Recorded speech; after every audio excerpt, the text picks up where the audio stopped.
Hola, ¿qué tal? Bienvenidos y bienvenidas a esta nueva entrega de la serie de programación con Python. Esta es la primera parte donde estaremos abordando algunos conceptos básicos, un poco de fundamento de la programación, utilizando este lenguaje de programación muy conocido que se ha vuelto muy popular y bastante fácil de aprender, como vamos a ver en el desarrollo de este video tutorial. Y además de eso, también es un lenguaje multiplataforma, como lo mencionamos en la parte introductoria de esta serie, y es muy flexible, eh, multiuso, podría decir, ¿no? Muy versátil. Bien, empezamos entonces. Vamos a ver los contenidos que estaríamos abordando en esta primera parte, ya entrando a materia de programación con este lenguaje.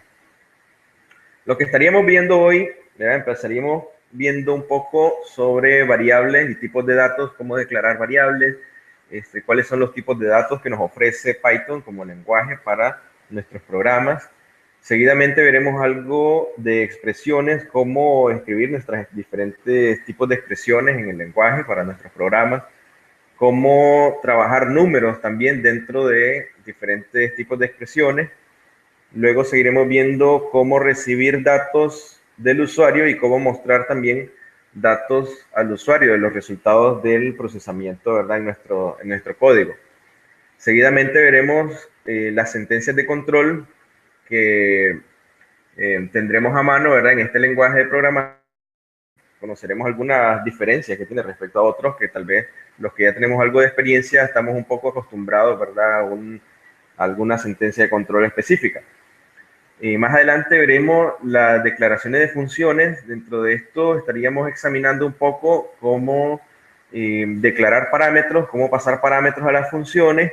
Además de eso, veríamos un poquito de funciones anidadas y conoceríamos también cómo manejar el ámbito de las variables dentro de nuestras funciones. Para finalizar este video tutorial con la técnica de importación de módulos, ya sea módulos internos del lenguaje, así como módulos propios, módulos que nosotros mismos hayamos eh, programado, ¿verdad? Así que, bueno, eso es lo que estaríamos viendo hoy. Vamos de una vez a materia de eh, manos a la obra, ¿verdad? Pues vamos a trabajar hoy completamente desde la consola interactiva. En el primer video tutorial que les entregaba, les mencioné, ¿verdad?, de que podemos trabajar con Python en dos diferentes ambientes. Primero está la consola interactiva y luego podemos trabajar nuestros programas ya en archivos independientes, ¿verdad? Primeramente, la consola interactiva nos permite ir viendo los resultados de las diferentes expresiones y del código según vayamos necesitando ir haciendo pruebas. Ahora, en esta serie ya asumo de que tienen instalado el Python en su PC.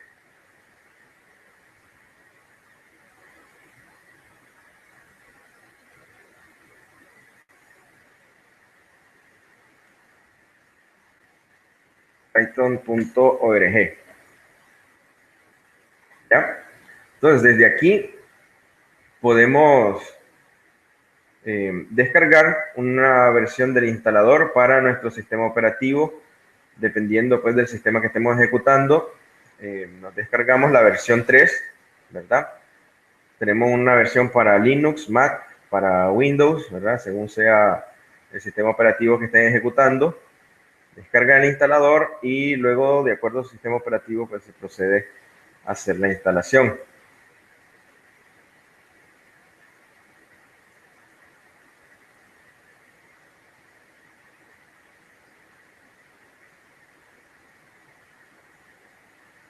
Una vez hayan instalado, entonces tendría la facilidad pues, de utilizar la consola interactiva desde un entorno Linux. Bastaría con llamar el comando Python. Yo tengo que especificar que es Python 3 porque tengo ambas versiones instaladas en mi computador.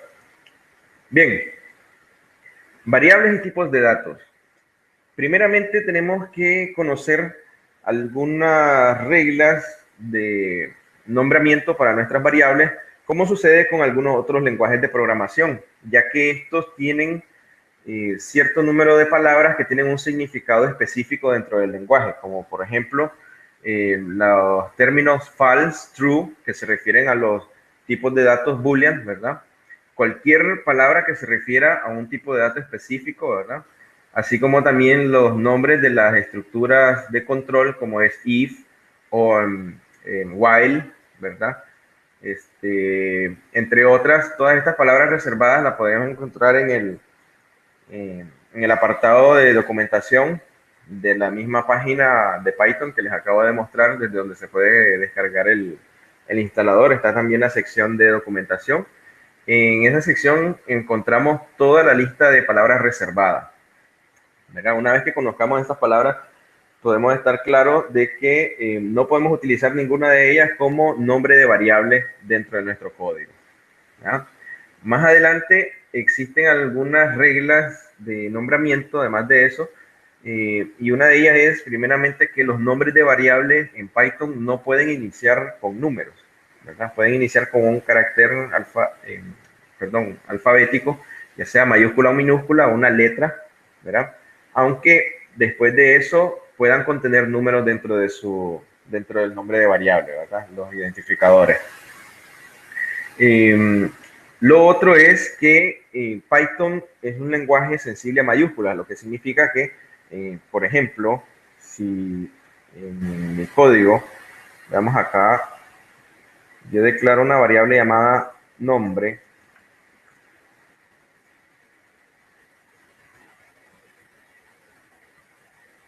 esto va a ser diferente a un identificador, ¿verdad? Donde no esté utilizando ninguna mayúscula en absoluto, ¿verdad? Si vemos entonces, el lenguaje distingue entre mayúsculas. Por lo tanto, debemos tener esto en mente a la hora de escribir nuestros identificadores de variables. ¿Cómo crear y asignar variables? Bueno, ahorita ya les acabo de mostrar un par de ejemplos de cómo crear y asignar variables. Inmediatamente nosotros asignamos un valor a un identificador, se crea una variable con ese nombre, ¿verdad? Y podemos crear variables con identificadores siempre que sigamos las reglas, ¿verdad? Tanto de cualquier tipo de dato numérico o texto de punto flotante o cualquier otro tipo de dato que nosotros tengamos disponible para nuestro programa, ¿verdad? Veamos acá un ejemplo. Vamos a asignar un número, ¿verdad?, al identificador A.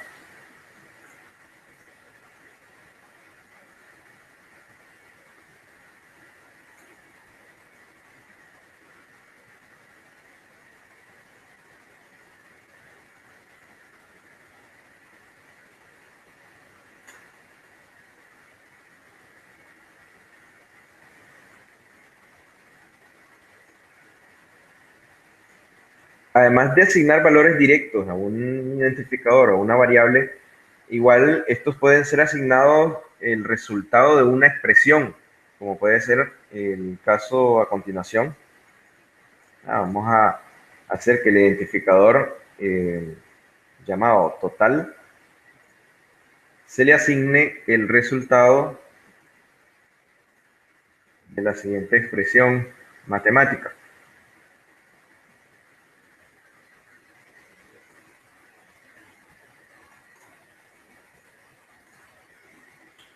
¿Sí ven?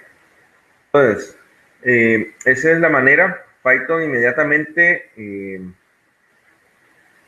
bueno, como por ser un lenguaje de tipado dinámico, inmediatamente determina el tipo de dato que se va a almacenar en la variable y reserva el espacio de memoria de acuerdo a ese tipo de dato, tomando en cuenta el valor que estamos definiendo en la expresión o en la asignación, ¿verdad? En este caso, por ejemplo, acá le estamos pasando un valor 45, es un entero. El intérprete va a deducir inmediatamente que estamos asignando un entero a esta variable. Por tanto, va a reservar el espacio suficiente en memoria para el tipo de dato que corresponde. Igual así en los tipos de datos de texto o tipos de datos estructurados, ¿verdad? Como veremos en otra entrega de Python de esta misma serie. Vamos a seguir entonces con el desarrollo de nuestros contenidos. Les hablaba de las asignaciones de variables, ¿verdad? Declaración y asignaciones de variables en este lenguaje. Usualmente se recomienda que cada variable sea creada en una misma línea, ¿no? Esto nos va creando código limpio y nos permite ir, vamos a ver algo así, ¿verdad?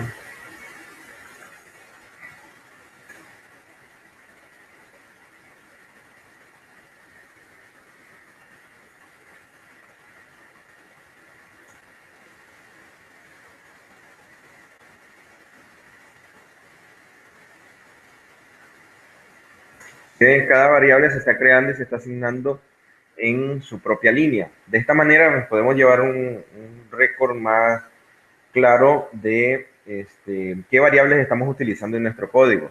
No obstante, existe una manera un poquito más rápida de declarar variables, digamos, varios identificadores, utilizar varias variables en la misma línea, simplemente separándolas por coma, ¿ya? Como es el siguiente caso.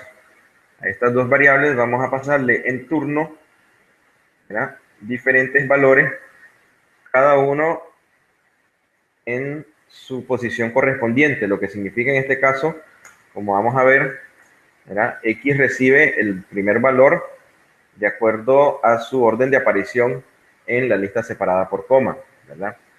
Este tipo de creación y asignación de variables pues nos ayuda un poco a acortar la cantidad de código que escribimos, ¿verdad? Pero yo recomendaría un poco más bien ir utilizando una línea para cada variable de manera que sea un poco más legible, más fácil de entender el código. Hablábamos del tipado dinámico, ¿verdad? De Python, lo que significa que existen algunas operaciones que Python inmediatamente reconoce, ¿verdad? Que se pueden realizar entre tipos de datos compatibles. O sea, al determinar el intérprete de Python qué tipo de datos se está asignando a una variable, de igual manera se identifican las operaciones que se pueden realizar entre variables de un tipo de dato y de otro.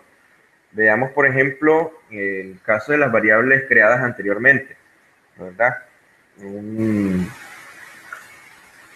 Una variable numérica con, tratando de hacer una operación aritmética con una variable de tipo texto, veamos que tenemos un error, ¿verdad?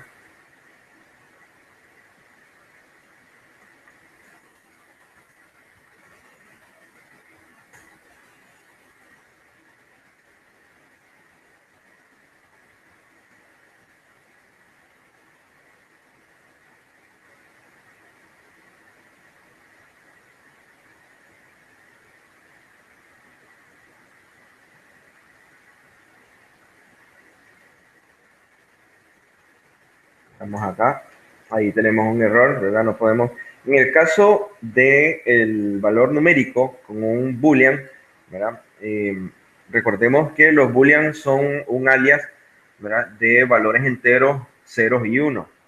De manera que false, o sí, el valor false o falso de boolean es un alias de un cero. Por tanto, esta operación aritmética es aceptada por el intérprete, lo que nos da como resultado que 10, que es el valor de b, más 0, pues igual nos dio como resultado 10. No obstante, si tomamos una variable de tipo texto, ¿verdad? Y intentamos hacer la misma operación con un boolean, recibimos un error del intérprete, ¿ya? En algunos lenguajes de programación existe un tipo de dato especial ¿verdad? Que representa nada, como en el caso de C o C++, tenemos el tipo de datos void, ¿verdad? Igual lo tenemos en Java y en muchos otros lenguajes. Este tipo de datos, pues, de hecho no apunta a nada, es un tipo de dato que no representa nada. Pues en Python contamos con el tipo de dato especial none, que igual no representa nada, es un tipo de dato vacío, ¿verdad? Que es muy útil a la hora de crear variables en nuestro código, pero que no tenemos y eh, no queremos asignarle un valor específico inmediatamente a la hora de crear, pero queremos que esté ahí para utilizarla más adelante. Entonces, si creamos la variable y le asignamos, por ejemplo, un 0, ¿verdad? Esa variable estaría eh, creándose como un tipo de dato entero. De igual manera, si la asignamos una cadena vacía, un texto vacío, esa variable se estaría constituyendo como un tipo de dato string, lo que significa que más adelante no podríamos realizar algunas operaciones como esto, como vimos en los ejemplos anteriores. Por tanto, para crear la variable y utilizarla más adelante, ¿verdad? Utilizamos el tipo de dato especial non, que va con N mayúscula al inicio, ¿verdad? Como les decía, este tipo de datos pues únicamente apunta a nada, lo que hace es reservar el identificador para poder utilizarlo en nuestro código más adelante. Ya hemos visto entonces algunos tipos de datos integrados que nos facilita Python, ¿verdad? Para mencionar algunos, tenemos los enteros, los tipos de datos de punto flotante o decimales, ¿verdad? Como se conocen en algunos otros lenguajes, los float. También tenemos los tipos de datos de string o cadenas de texto.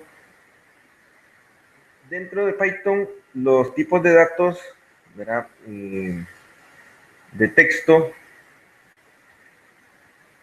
tienen una característica diferente de cómo funciona de cómo declararlo en otros lenguajes. Igual en Python podemos declarar una variable de string, ya sea con comillas simples o comillas dobles, ¿verdad? Esto únicamente varía en la manera de cómo se aplican los caracteres o las secuencias de escape, pero luego de eso prácticamente la conducta de un string es igual, ¿verdad? Es la misma.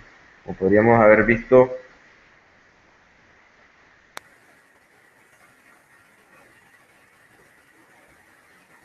en el ejemplo anterior, ¿verdad?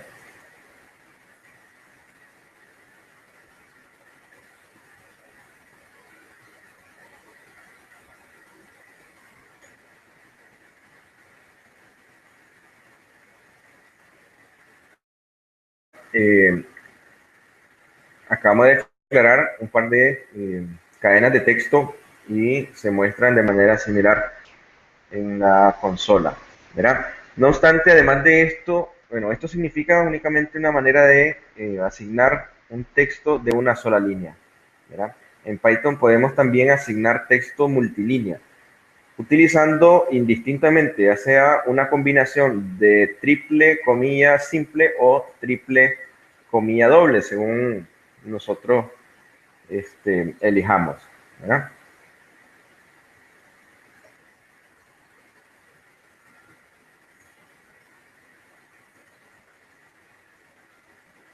Damos este ejemplo.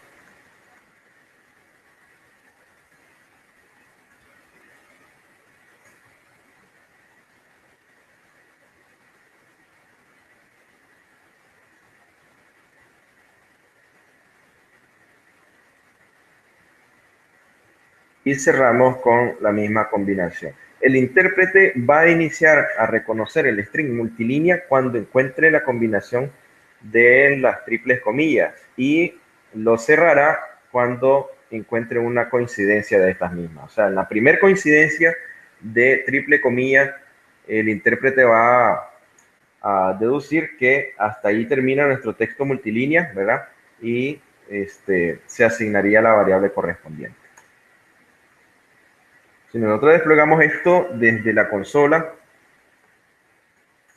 nos va a aparecer como un texto de una sola línea, pero noten que en el contenido del string están incrustadas automáticamente las secuencias de escape para salto de línea, que si utilizamos la función print,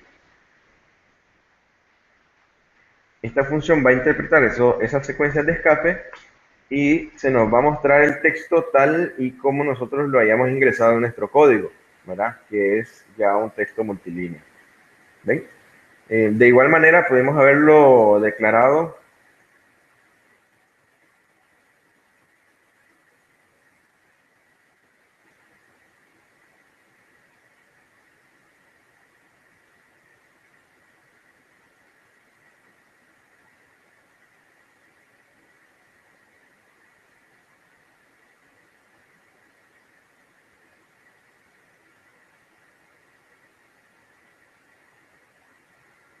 con comillas dobles.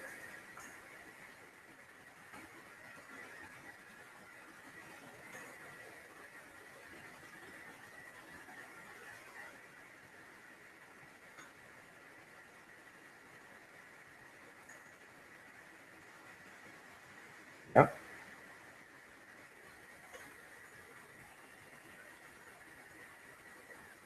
Y no tiene ningún efecto, como se ve, ¿verdad? De igual manera, estos tipos de texto se utilizan muy comúnmente en los códigos para representar comentarios sobre diferentes partes, ¿no?, de nuestros programas. Aunque en el lenguaje Python los comentarios se representan con el carácter hash, ¿verdad? Es el símbolo,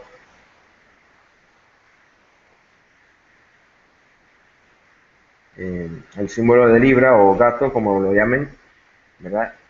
Que seguidamente después de este carácter, todo lo que siga en la misma línea va a ser ignorado, no va a ser interpretado, ¿verdad? Y será marcado como comentario dentro del código. Eh, bueno, a continuación veremos algo de expresiones, ¿verdad?, en Python. Expresiones pueden ser la combinación de operadores y identificadores, ¿verdad?, compatibles con el objetivo de obtener un resultado. Podemos definir entre algunas expresiones simples las expresiones aritméticas, como podríamos decir, ¿verdad?, en nuestro caso acá.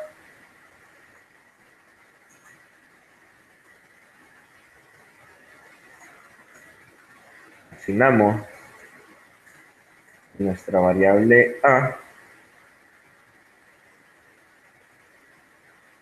que habíamos declarado anteriormente, ¿verdad?, el resultado de una expresión aritmética simple. Multiplicamos un par de valores, una variable más por un valor dado, y esto nos daría un resultado determinado que se va a almacenar en la variable a. Este es un ejemplo de una expresión simple. Podríamos definir otras expresiones diferentes,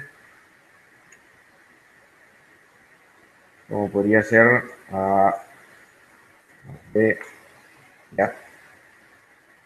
Más adelante podemos escribir expresiones un poco más complejas según sea el caso, según necesitamos el procesamiento de datos para obtener diferentes resultados. Describiríamos diferentes expresiones, ¿verdad? Como por ejemplo podría ser diámetro, por decirlo así, a ver,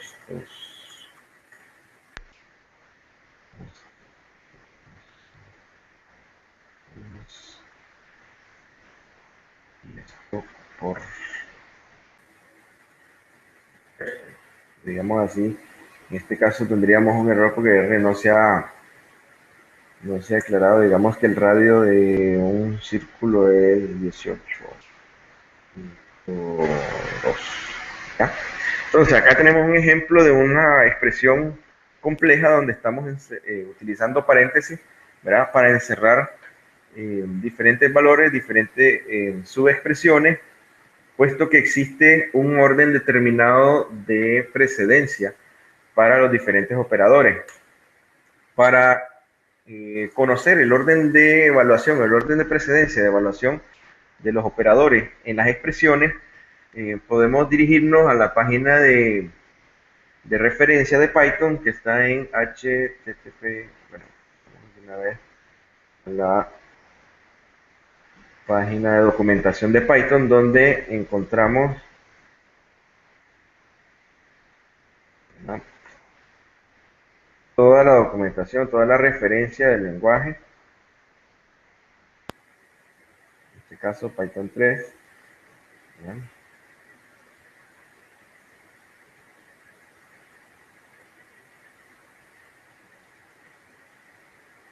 Y esto estaría dentro de el apartado de orden de evaluación, donde acá se nos explica, ¿verdad?, claramente cuál es el orden de evaluación de los diferentes operadores que podríamos utilizar en nuestras expresiones, así como también los operadores que tenemos disponibles para los diferentes tipos de datos, ¿verdad?, que vamos a utilizar en nuestros lenguajes. No sé si se ve. No, no se ve. Bueno, ahora sí. Vamos acá. Mira, está en la dirección https docs python 3 reference expressions y está ahí en el menú orden de evaluación, ¿verdad? En orden de evaluación encontramos los diferentes operadores y su orden de evaluación en las expresiones.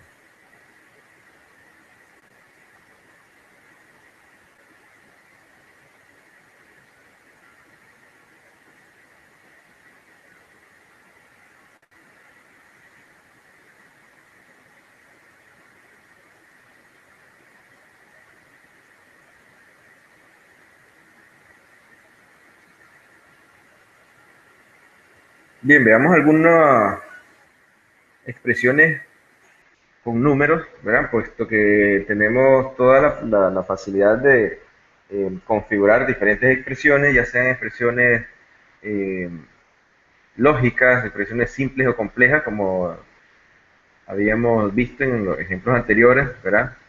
Tenemos en toda la gama de operadores que nos ofrece Python, encontramos operadores tanto numéricos, operadores de cadenas de texto, operadores lógicos, así como operadores binarios, ¿no?, de desplazamiento de binarios para las diferentes operaciones que podamos necesitar en nuestro código. En cuanto a los números, ¿verdad?, los tipos numéricos y algunas expresiones, existen algunos casos especiales como son las divisiones, ¿verdad? Por ejemplo, una división simple podría ser la que vemos en pantalla, ¿verdad?, utilizando el operador muy conocido de división, que es la fleca derecha, ¿verdad? En este caso estaríamos dividiendo el valor 3 entre 5, ¿verdad? Y esto nos devuelve un valor de punto flotante, un decimal. Si nuestro objetivo es realizar una división entera, o sea, que se nos devuelva únicamente el valor entero de la división sin tomar en cuenta o sin considerar los valores decimales, podemos realizar divisiones enteras, ¿verdad?, utilizando el operador de barra doble. En este caso se nos devuelve únicamente la parte entera del resultado y se descarta la parte decimal, ¿verdad? Tenemos de igual manera también a disposición el operador de división modular, como en algunos lenguajes de programación, ¿verdad?, que nos devuelve el remanente entero de haber realizado una división exitosa, ¿verdad?, entre los dos valores. Una de las ventajas que ofrece Python 3 con referencia a sus versiones anteriores, Python 2, entre otras, es que esta versión maneja con mucha facilidad los enteros largos o long, como se conoce en otros lenguajes de programación, sin necesidad de anexar una L mayúscula al final, ¿verdad? Como ocurría en versiones de Python antes de Python 2.2. Antes de la versión 2.2 había que poner una L mayúscula al final del número para identificar que se trata de un entero largo, ¿verdad? En el caso ya de Python 3 no es necesario, y de hecho si nosotros lo hacemos pues se reconoce como un error de sintaxis. Vamos a verlo acá, ¿verdad? Entonces no es necesario ya agregar esa L mayúscula al final de un número entero grande para que sea reconocido como un tipo long, ¿verdad? Porque ya el lenguaje, esta versión del lenguaje ya lo maneja con total facilidad, de manera que no lo hace necesario. Bien, a continuación veremos cómo recibir y mostrar datos, ¿verdad? Al usuario. Ya vimos una manera de cómo mostrar datos y es a través de la función print, ¿verdad? Ya lo utilizamos. Esta función recibe uno o varios parámetros, ya sea un texto, una variable, la cual va a desplegar a la hora de mostrarla en consola, ¿verdad? La diferencia acá dentro de esta función con respecto a los resultados de la consola interactiva de Python es que print interpreta todas las secuencias de escape que nosotros incrustemos en el texto que se le pasa como parámetro. Digamos, por ejemplo, si nosotros quisiéramos agregar una tabulación, acá agregamos la secuencia de escape para una tabulación y la función inmediatamente la interpreta, ¿verdad? De igual manera, cualquier secuencia de escape, ¿verdad?, es reconocida por la función y se muestra el texto en el formato que nosotros le estamos definiendo, ¿verdad?, con la secuencia. Además de eso, print despliega el contenido de variables,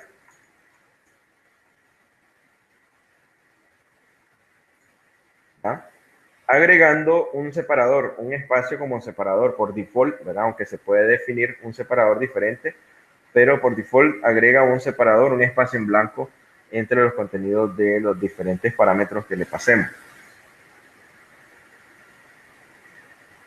Esto para mostrar datos en pantalla, mostrar datos al usuario.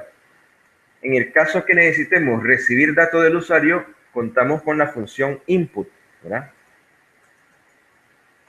Input recibe también un parámetro que será el texto que se le va a mostrar al usuario solicitando el dato, digamos.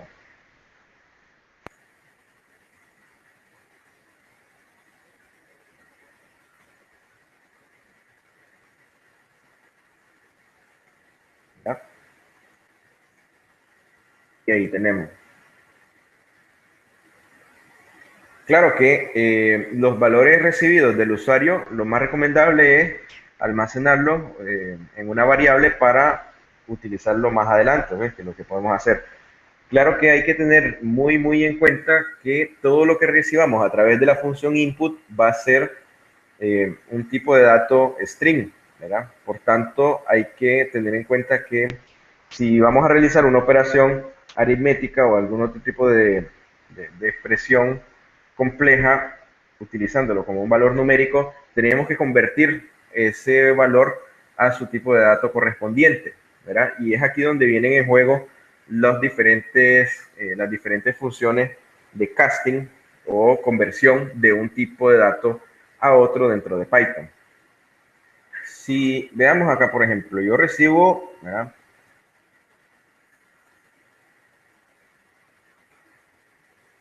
bueno, vamos a ver acá.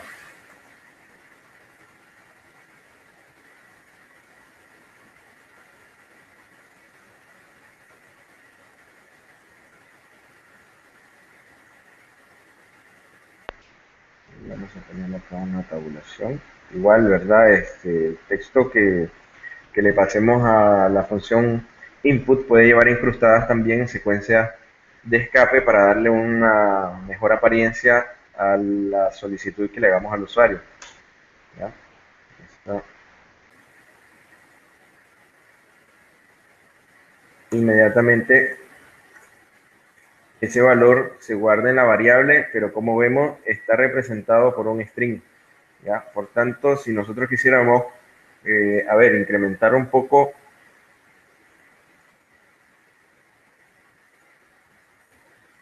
o jugar un poco, ¿verdad? Con ese valor a través de una expresión aritmética, recibiríamos un error de sintaxis, puesto que estamos tratando de hacer una operación con un tipo numérico y un tipo string, lo que no es aceptado en el lenguaje. De manera que necesitamos convertir el valor recibido para poder luego trabajar con él.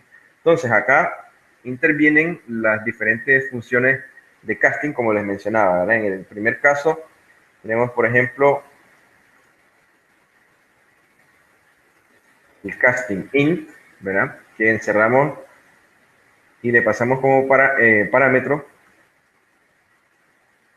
el valor que se va a convertir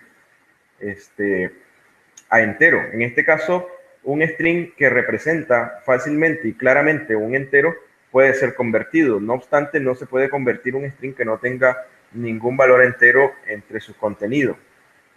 ¿Ya? Ahora sí, vemos la diferencia, edad. Acá se está convirtiendo. Veamos si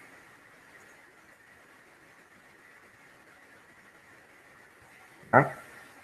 Acá nombre no tiene en su contenido de texto, no tiene ningún valor numérico, por tanto no puede ser convertido a entero. Y es lo que nos muestra acá el resultado del error de sintaxis, ¿verdad? Igual tenemos a mano también la función float, ¿verdad? Que de igual manera recibe un valor numérico o un texto con un valor o una representación numérica y lo convierte a un dato de tipo flotante, de punto flotante, ya un tipo decimal. Como ven. Y finalmente, vamos de nuevo acá. Bueno, la función que convierte prácticamente todo lo que le pasemos como parámetro a, este, a un tipo de dato string. ¿Ya? Ahí lo tienen. Entonces, nos podemos auxiliar de estas funciones para hacer las conversiones correspondientes en los tipos de datos que recibamos de los usuarios a través de consola o a través de otros medios, ¿verdad? De entrada y salida del computador, de manera que más adelante podamos hacer las operaciones necesarias sin tener ningún problema.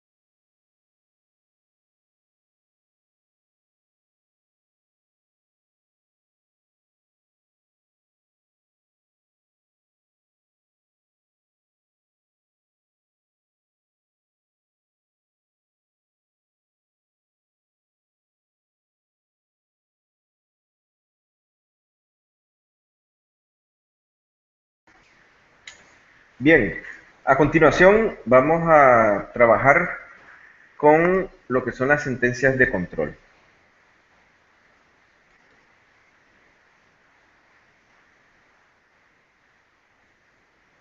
Vamos a ver, Python cuenta con una gama completa de sentencias de control disponible para nuestros programas, aunque en comparación con otros lenguajes de programación, existen algunas que pues, en Python no las vamos a encontrar, o sea, que están ausentes en Python. La primera que podemos encontrar es la sentencia if, ¿verdad? Que evalúa una expresión y ejecuta un código en dependencia si esa expresión evalúa verdadero, ¿verdad? O no. Su contraparte es la sentencia else, ¿verdad? Como normalmente algunos que han trabajado en algún lenguaje de programación ya conocen. Entonces, para empezar, bueno, vamos a ver. Esto se utiliza de esta manera. Encerramos entre paréntesis la expresión que vamos a evaluar,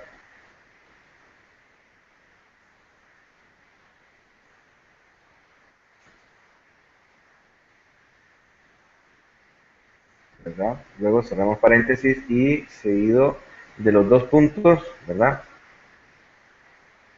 Viene el bloque de código que se va a ejecutar si esta expresión entre el paréntesis es evaluada a verdadero.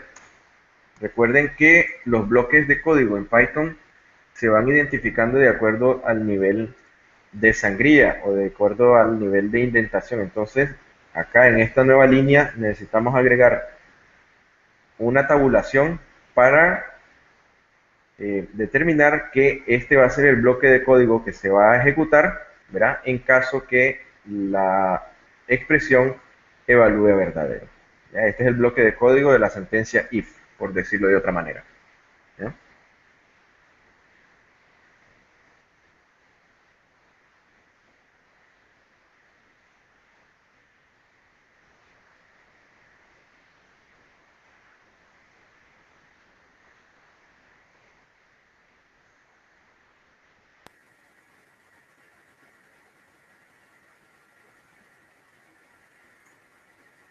¿Ya? Caso contrario, entonces, la contraparte, y de igual manera agregamos un nivel de indentación.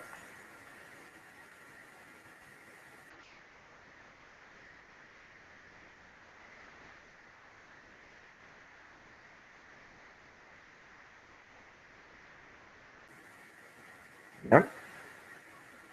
Si ven, tanto el if como el else están en el mismo nivel de sangría, puesto que pertenecen a la misma estructura de control, ¿verdad? No obstante, los códigos que se ejecutarán de acuerdo a las diferentes condiciones, estos ya poseen un nivel mayor de sangría, ¿verdad? Para que vayamos distinguiendo la manera de cómo ir organizando, cómo se definen los bloques de código dentro de Python.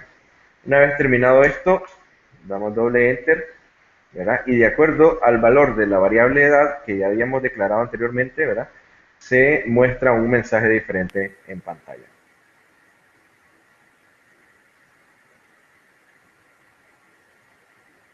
La sentencia if posee una variación igual que en otros lenguajes, ¿verdad? Donde podemos evaluar una segunda expresión,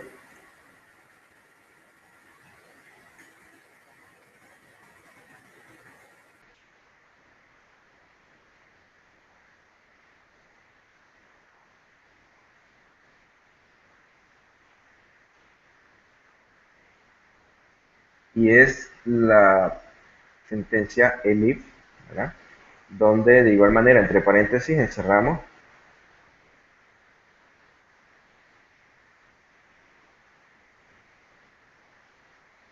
entre paréntesis y definimos un bloque de código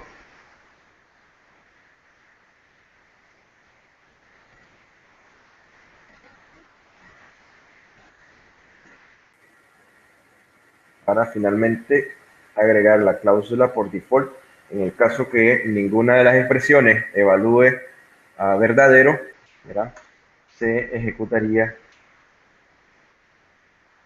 el código definido debajo de él.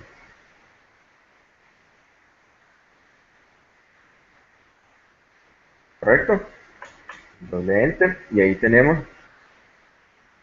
¿ya? Bueno, debía haber puesto acá mayor o igual, ¿verdad? O edad igual. Bueno, la idea es esa, ¿verdad? Que podemos evaluar eh, más de una expresión en nuestra cláusula, en nuestra sentencia if. La otra sentencia de control que tenemos disponible en Python es la sentencia while, ¿verdad? Esta va a ejecutar un bloque de código de acuerdo a si la expresión entre paréntesis evalúa verdadero, ¿verdad? Si no, en caso contrario, tenemos también a disposición una cláusula else que va a ejecutar un texto o, perdón, un código alternativo en el caso que la expresión sea evaluada en falso, ¿verdad? Hay que mantener el control dentro de esta estructura y con tal objetivo se tiene a disposición las palabras reservadas break y continue, que lo que hacen es detener la ejecución o la repetición, ¿verdad? Del bloque, y continue lo que hace es proseguir, ¿no? con la ejecución y evaluar de nuevo la expresión de manera de bucle. Damos acá.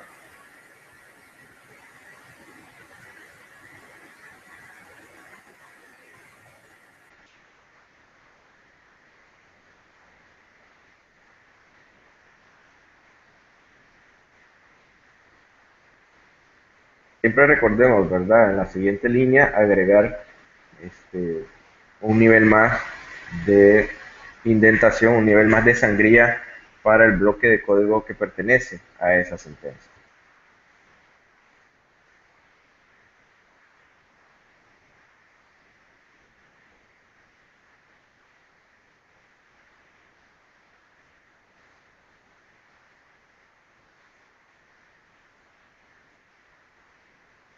Podemos ver acá con este código que en Python uno de los operadores que desaparece es el operador de incremento o de reducción, el más o menos que tenemos disponible en otros lenguajes. En este caso hay que escribir la expresión completa como vemos acá en el ejemplo, ¿verdad?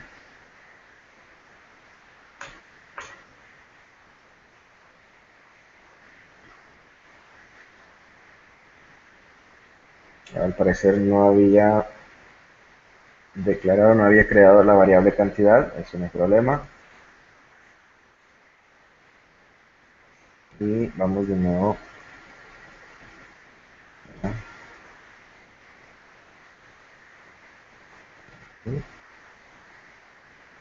Listo.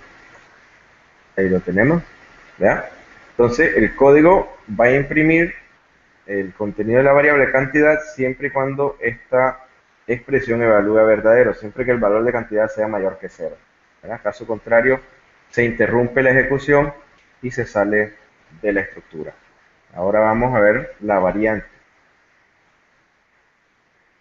Necesito, o sea, en el caso que necesite que además de eso se imprima por lo menos una vez, ¿verdad? Fuera de la evaluación verdadera de la expresión, entonces voy a auxiliarme de la cláusula else para tales fines, siempre y cuando detenga la ejecución de la estructura una vez realizado o una vez alcanzado el objetivo.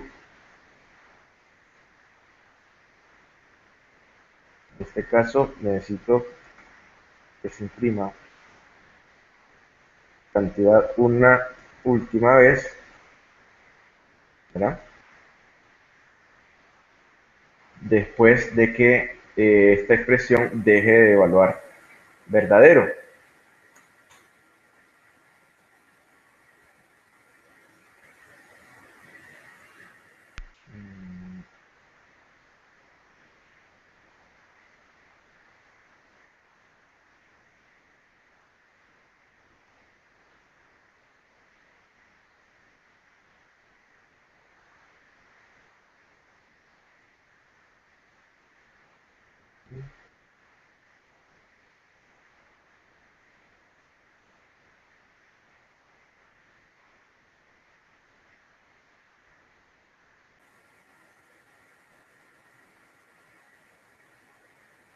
En este caso, bueno, solo nos imprimió el último valor, el cero, ¿verdad? En donde la expresión dejó de evaluarse verdadero.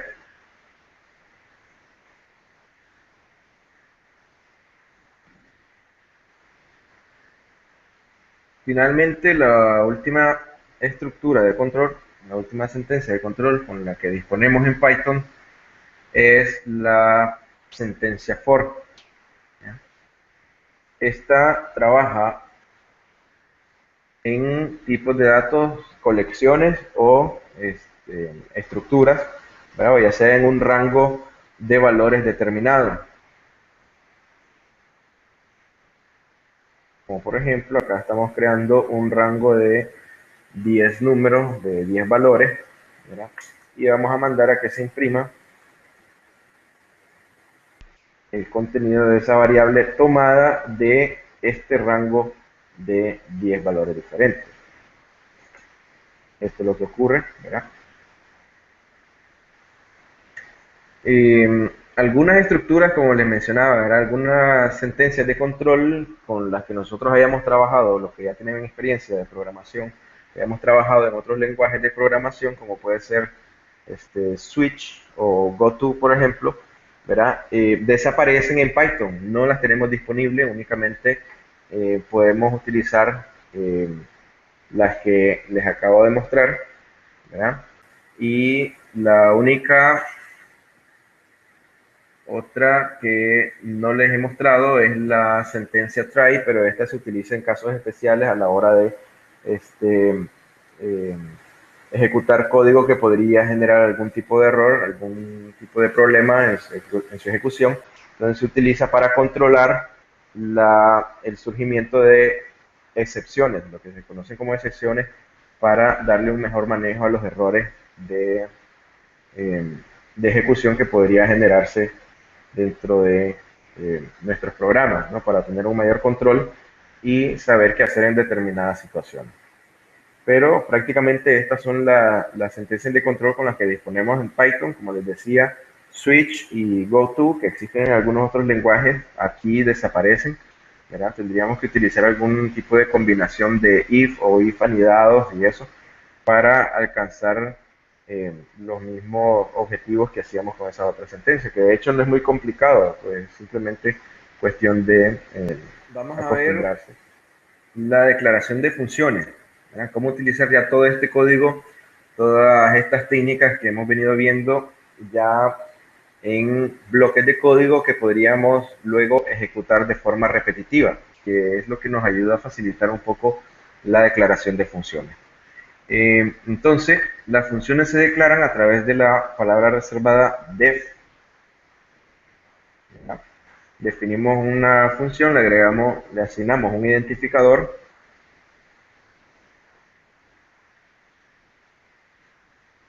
y encerramos opcionalmente entre paréntesis, ¿verdad? El o los parámetros que vaya esta a recibir, ¿no? Vamos a ver un ejemplo de una función anidada con el control de una variable de un ámbito superior. Y aquí les voy a explicar, ¿verdad? Estas dos cosas, vamos a matar dos pájaros de un tiro. Cómo se da el paso de parámetros y el control del ámbito de variables en los diferentes bloques de código, en las funciones y las estructuras de control.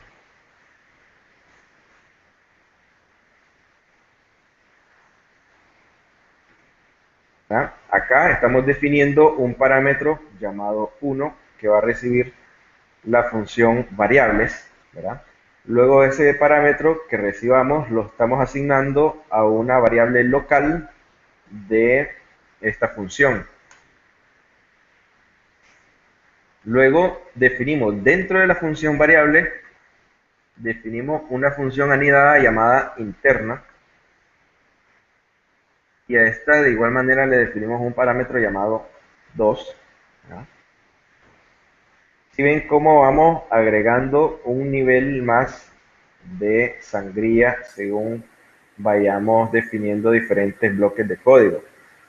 En el caso para la función interna, tenemos que agregar dos niveles, puesto que ya este es código que pertenece a esta función, ¿verdad? A esta definición de función y no directamente a la función variable. Dentro de esto vamos a declarar Vamos a utilizar esta palabra reservada para, bueno, luego les explico una vez que termine de escribir todo esto.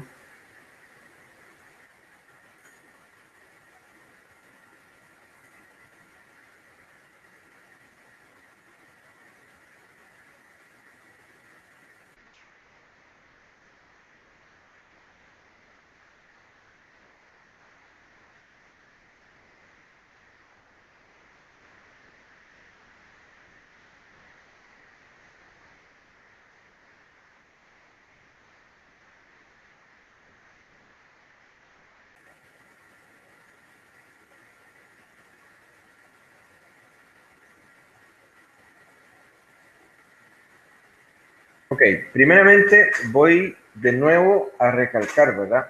Cómo definimos los diferentes bloques de código. Veamos, todo lo que está en este mismo nivel de sangría pertenece a la declaración, la definición de la función variables, ¿verdad? Ya acá dentro de la definición de la función interna, ¿verdad?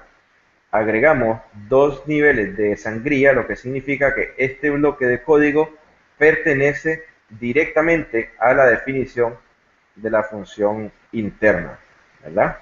Eso nada más para seguir haciendo énfasis en la manera de que Python reconoce y organiza el código, ¿verdad? En los diferentes bloques de ejecución. Más adelante les mencionaba entonces que acá, ¿verdad? Se declara una variable llamada 1 a la que se le pasa el valor del parámetro recibido. Luego, dentro de la variable interna, utilizamos la palabra especial non-local. Lo que hace es traer dentro del ámbito de esta función la variable 1 que pertenece a la función variables. Ya vean esto.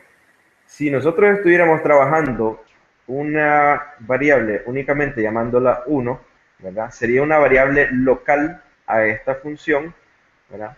Lo que no nos permitiría trabajar con el valor, digamos, que tiene esta que pertenece a un ámbito superior, ¿verdad? Entonces, para traerla acá al ámbito local de esta función, necesité o tuve que hacer uso de la palabra especial non-local para luego poder utilizarla en esta expresión, que lo que hace es tomar el parámetro que se le pasa a la variable interna y sumarlo a lo que fuera que tuviera esta variable 1 declarada fuera del contexto, pero que la traje con el uso del non-local. Entonces regresamos perdón, retornamos, ¿verdad?, el valor de esta expresión y luego lo mostramos en pantalla, de acuerdo a la ejecución acá del código. Hacemos la llamada y esto lo que nos debería mostrar es, ¿verdad?, primeramente el valor original del parámetro y luego el parámetro mismo duplicado. Ahí está, ¿verdad? Es lo que nos ocurre acá, ¿verdad? Traemos al contexto local el contenido de la variable 1, esta que se creó en la primera función, y luego lo sumamos, ¿verdad?, a lo que fuera que se le haya pasado como parámetro a la función interna, que de hecho es el mismo valor inicial, ¿verdad? Por tanto, se duplica el valor del primer parámetro y es lo que vemos acá en el resultado, ¿verdad?, en pantalla.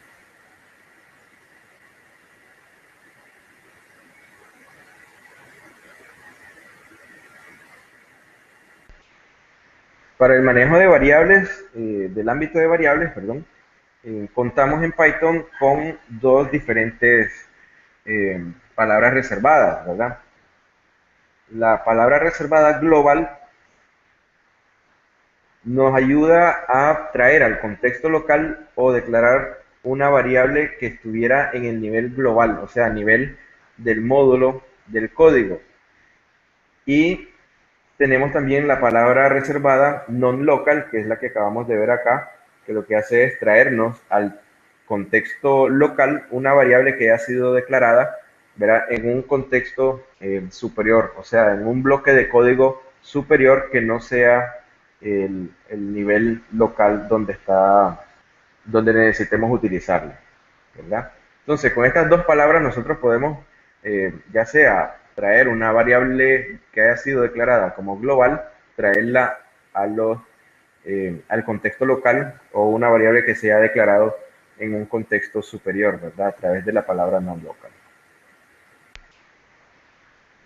Finalmente, entonces, para ir cerrando ya este video, vamos a ver la manera de importar módulos. Nosotros podemos importar diferentes módulos de acuerdo a las funciones que necesitemos, o ya sea módulos internos de Python, ¿verdad? O módulos que nosotros mismos hayamos programado y que necesitemos para reutilizar el código, ¿verdad? De esta manera no estamos escribiendo el mismo código todo el tiempo, sino que algo que hayamos trabajado anteriormente lo podemos reutilizar a través de la importación de módulos. Por ejemplo, vimos en un ejemplo anterior cómo estaba calculando el diámetro de una circunferencia, ¿verdad? A través de una expresión aritmética donde multiplicábamos 2 por el valor nominal de la constante pi, ¿verdad? Esto, bueno, de hecho me va a dar un problema, digamos, ¿verdad? Entonces, si nosotros quisiéramos de una vez utilizar el valor de pi en nuestro programa y no estar escribiendo todo el tiempo, ¿verdad? El decimal, existe un módulo de matemáticas que se puede importar, y este módulo, dentro de todas sus definiciones, ¿verdad? Dentro de todos sus miembros y componentes, tiene la definición de la constante, ¿verdad? Para poder utilizarla en nuestro código sin ningún problema. Entonces, llamamos a este módulo utilizando, ¿verdad?, la palabra reservada import más el nombre del módulo. En este caso sería matemática o mat, ¿verdad? Pero yo mismo estoy ahí. ¿Verdad? Importamos el módulo mat. Esta es una manera. Podemos importar todos los miembros del módulo o un miembro específico según necesitemos, ¿verdad? En este caso, únicamente utilizando la palabra import más el nombre del módulo o la lista de módulos, importamos todos los miembros del módulo.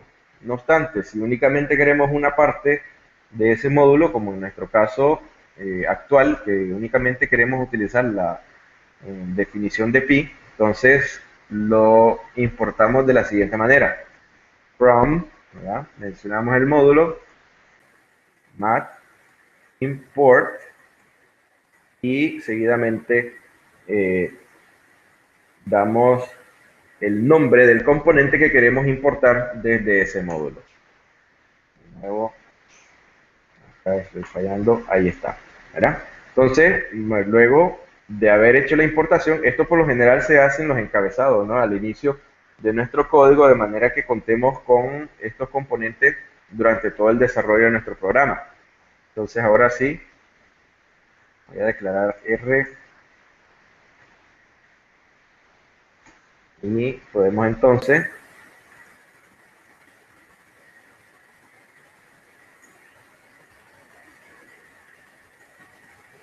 dos por R, ¿ya? Y ya mi expresión se parece un poco más a la fórmula original, ¿verdad?, del cálculo del diámetro de una circunferencia.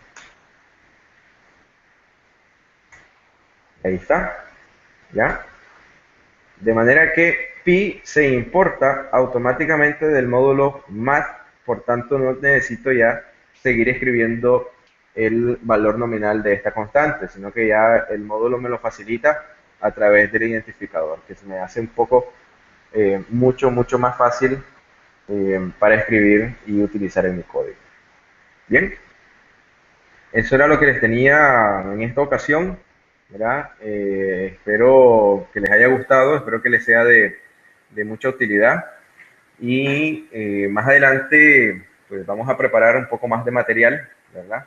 Para seguir avanzando en este estudio de este lenguaje que, como podrán haber visto, es bastante sencillo de aprender, bastante fácil de entender, ¿verdad? Y podemos utilizarlo en prácticamente cualquier proyecto que tengamos de desarrollo de software. Bien, muchísimas gracias nuevamente y espero verlos en la próxima. Por favor, pongan sus comentarios en el video, ¿verdad? Sus consultas, cualquier duda que hayan tenido, pónganlo, comenten y díganos, háganos saber qué tal para futuras ocasiones. Hasta luego.